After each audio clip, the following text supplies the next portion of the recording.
Amino acid पढ़ते हैं, कौन कौन से अमीनो एसिड होते हैं on the basis of side chain. Okay, तो मैं यहाँ पे एक हेडलाइन लिख लेता हूं आपके लिए, based on their side chain amino acid are of following type, जिनमें से पहला कौन सा है वो देखते हैं, neutral amino acid. Okay, neutral amino acid में कौन कौन सा है पहला देखते हैं भाई।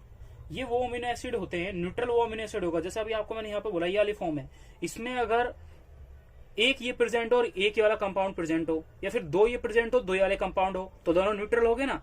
इसने इसकी एसिडिटी को कम कर दिया और इसने इसकी बेसिसिटी को कम कर दिया, मतलब बेसिक नेचर को कम कर दिया। इसने इसके एसिडिक नेचर को और इसने इसके बेसिक नेचर को कम कर दिया, इसलिए वो न्यूट्रल हो गए। न्यूट्रल इसमें क्या क्या, ये क्या होते हैं, दे आर मोनोएमिनिक। मोनोएमिनिक मतलब क्या, एक NH2 ग्रुप होगा और मोनो कार्बोक्सिलिक। ओके, यानी एक क्या होगा उसके अंदर COOH ग्रुप होगा, तो उसी को क्या बोलते हैं, न्यूट्रल अमीनो एसिड। जैसे CH COOH NH2, और यहां पे उस R की जगह, इस R की जगह क्या लिख दिया, H। बाकी नीचे का तो सेम है जो आप यहाँ पे देख रहे होंगे, ये पूरा जो आपको देख रहा है यहाँ पे, ये सारा का सारा तो सेम है ना, ये तो पूरा सेम है नीचे की साइड। तो इसमें क्या हुआ, देखो ये सब जगह हर फॉर्मूले में ये सेम रहेगा, बस बदलेगा तो R बदलेगा, जो एल्काइल फॉर्म है वहां पे मैंने क्या लिख दिया, L, ओ सॉरी H। अब ये H लिख दिया तो इसका मतलब क्या है, ये क्या बना आपके पास, ग्लाइसिन। मोस्ट इंपोर्टेंट क्वेश्चन है PMT का, कितनी बार आ चुका है भाई, बहुत बार PMT में क्वेश्चन में आ चुका है। क्या सबसे सिंपलेस्ट फॉर्म क्या होती है अमीनो एसिड की, वो ये होती है, ये वाली। ओके, और सबसे सिंपलेस्ट जो अमीनो एसिड होता है वो कौन सा होता है, तो आप बोलते हो ग्लाइसिन। क्यों होता है, देखो आप पढ़ते हो, क्या पढ़ते हो मैं वो बताता हूँ। आपने कभी पढ़ा होगा कायरल कार्बन, केमिस्ट्री के अंदर एक कायरल कार्बन पढ़ते हैं। कायरल कार्बन क्या होता है, जैसे ये मान लो कोई कार्बन है, उस कार्बन पे जितने भी अगर अल्फाबेट अटैच्ड होते हैं, जो भी वहां पे कंपाउंड उसके साथ अटैच, जैसे हाइड्रोजन की बात करता हूं तो मैं ABCD अटैच कर दिया, जैसे ABC मैं नहीं लिखता, मैं D लिख दिया, D, और एक ई नाम का कोई कंपाउंड अटैच्ड है। यानी इस कार्बन के साथ अगर ये चारों के चारों डिफरेंट एटम अगर अटैच्ड होते हैं तो उसको आप क्या बोलते हैं, chiral carbon atom. Chiral carbon atom बोलते हैं उसको। ओके, कायरल कार्बन एटम बोल दिया। लेकिन अगर इसी में से दो कंपाउंड में सेम कर देते, जैसे इसको एक कर दिया और इसको भी एक कर दिया, और ये आपके पास B हो गया और ये वाला आपके पास D हो गया, अब ये दो सेम आ गए, तो ये क्या है, ये नॉन कायरल कार्बन एटम है।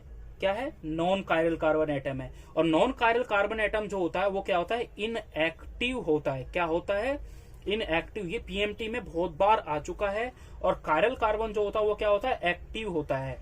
यानी जिसमें चारों के चारों कंपाउंड क्या होते हैं, अलग अलग होते हैं, तो उनको क्या बोलते हैं,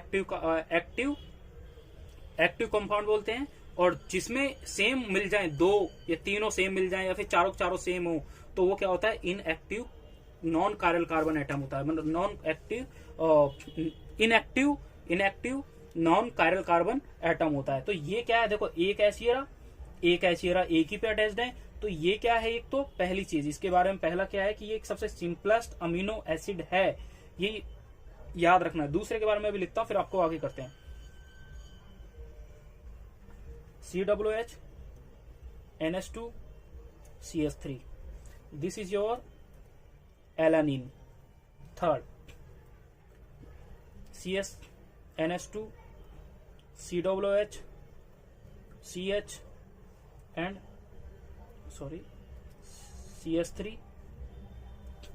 CH3। now fourth CH COOH ये, और NH2 CH2 CH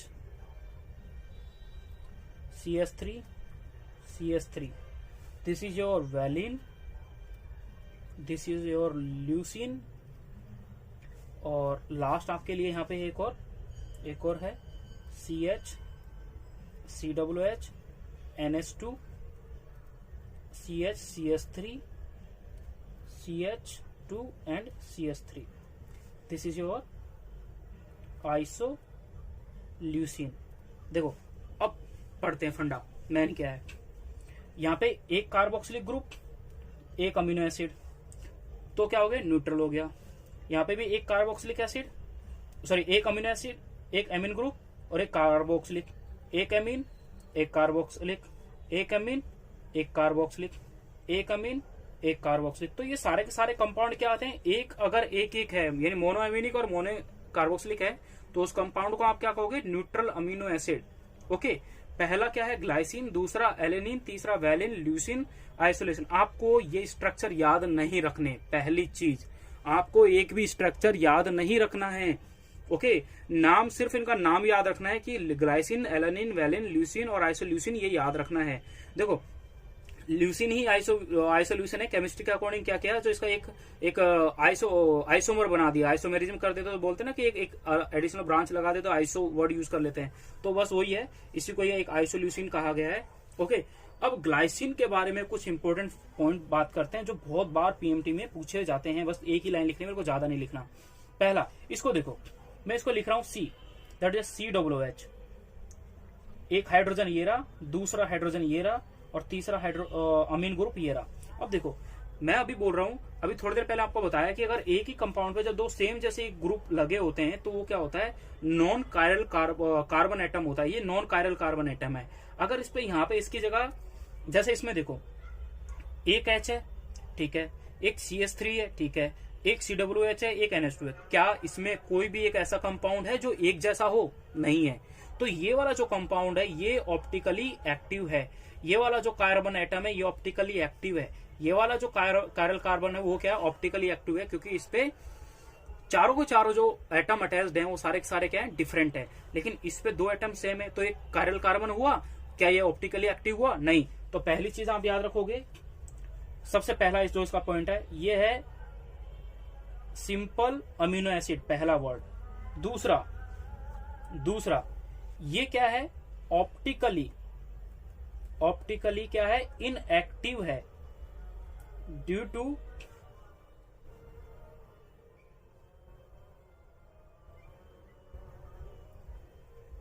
non chirality